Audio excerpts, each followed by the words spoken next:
தஞ்சை பெருவுடையார் கோவில்ல கம்பீரமான முறையில தோற்றம் அளிக்கிற நந்தி பெருமான குளிர்விக்கிற வகையில தேனாலையும் பாலாலையும் சந்தனத்தாலையும் அவருக்கு அபிஷேகம் செஞ்சது காண்போர பக்திமயமாக்கிடுச்சு.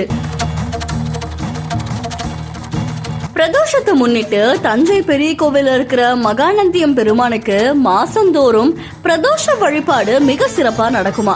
அதுல பிரதோஷத்தை முன்னிட்டு தஞ்சை பெரிய கோவில்ல வீற்றிருக்கிற மகாநந்தியம் பெருமானுக்கு சிறப்பு அபிஷேகம் நடந்திருக்கு.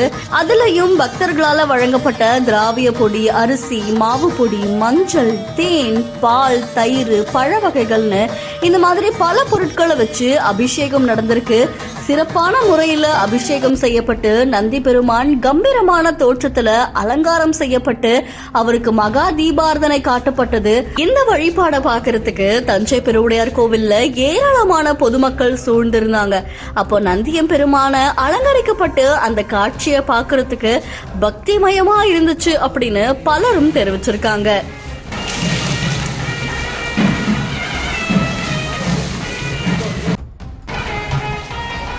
Right, sir.